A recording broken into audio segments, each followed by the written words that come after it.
Hey guys, what's going on? Thank you so much for watching today. I am here to talk about some of the new screenshots that have been revealed on a couple of the animals that are coming in the Wetlands Animal Pack to Planet Zoo, and that being the capybara and the red-crowned crane. Now, we have seen these pictures of the capybara already, but I wanted to go ahead and throw them up here just in case you've missed them.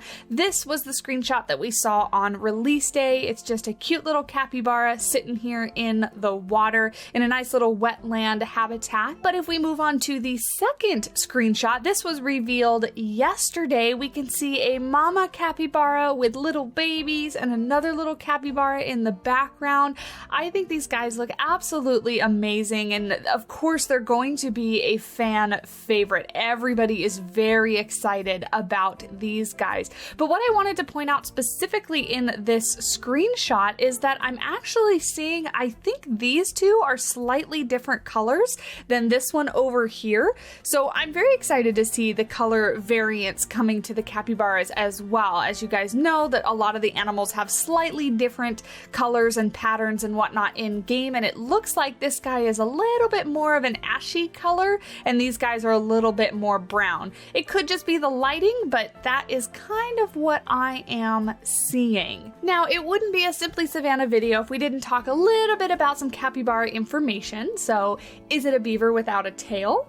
A hairy pig without a snout? No, it's a capybara, the largest rodent in the world, standing 2 feet tall at the shoulder and built somewhat like a barrel with legs. The cappy has long, light brown, shaggy hair, a face that looks like a beaver's, no tail, and slightly webbed feet. Originally thought to be a pig of some sort, we now know that the capybara is a rodent closely related to cavies and guinea pigs. Africa has hippos and the Americas have capybaras. Cappies are found east of the Andes on Central and South America riverbanks, beside ponds, and in marshes or wherever standing water is available. Due to its dry skin, a cappy requires a swimming hole as part of its lifestyle to stay healthy. Water is a source of life for the capybara as they eat water plants and grasses and use the water itself to escape from danger.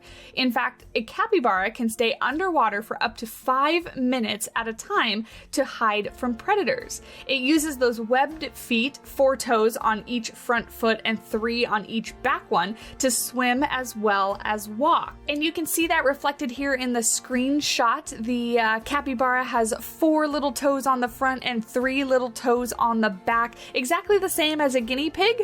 They have 4 toes on the front and 3 on the back as well, and then there's a little bit of webbing in between their feet, which is going to help them swim. So yeah, what do you guys think about the capybara? I am very excited that they're coming to game, but I don't know if they're my favorite addition. And I know that might be a little controversial, but this pack has a fantastic roster, so I'm not quite sure these guys have made it to number 1 for me, but we'll see.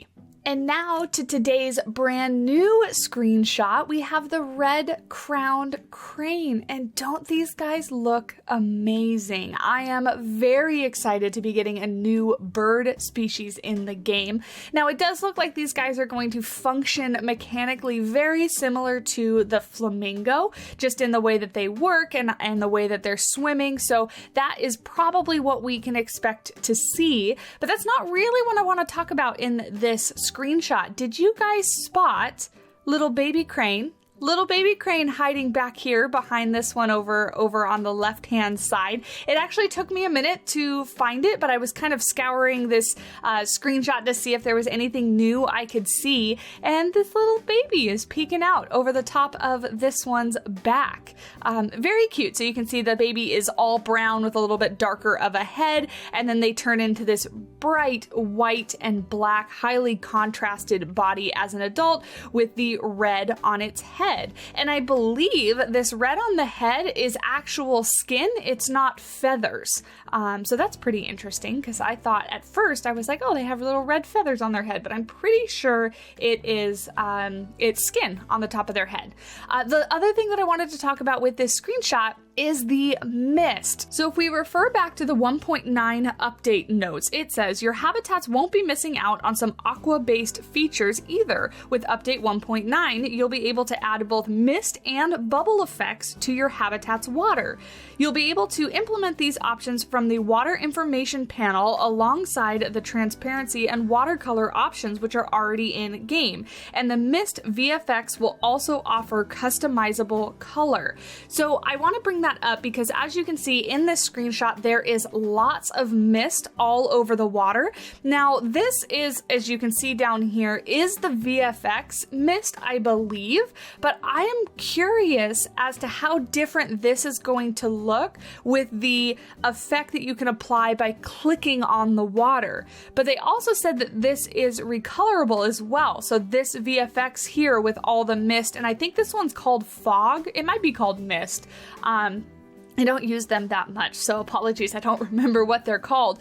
But yeah, so I found it interesting that they had decided to use the VFX versus, the mist effect that you can add by clicking on the water, because I want to see what that looks like and what the difference is. And then of course the coloration, we can make it different colors, this one included. But going back to our little crane friends, let's read a little bit about them. So the red-crowned crane is one of the largest crane species. It stands 5 feet tall and has a wingspan of up to 8 feet. It also weighs about 15 to 26 pounds. For a bird, that is huge. That is very big. Red-crowned cranes are highly aquatic cranes with large home ranges in southeastern Russia, northeast China, Mongolia, and eastern Japan. They feed in deeper waters than other cranes, and they also forage regularly on pasture lands in Japan. And in winter, they use coastal salt marshes, rivers, freshwater marshes, rice paddies, and cultivated fields. These cranes prefer to nest in marshes with relatively deep water and standing dead vegetation. Red-crowned cranes are well adapted to cold temperatures. The Russian and Chinese populations mainly winter in the Yellow River Delta. In winter and on passage, the birds occur in wetlands, including tidal flats, salt marshes, rivers, wet grasslands, salt pans, and aquaculture ponds. These cranes are migratory. The Japanese population, however, is non-migratory.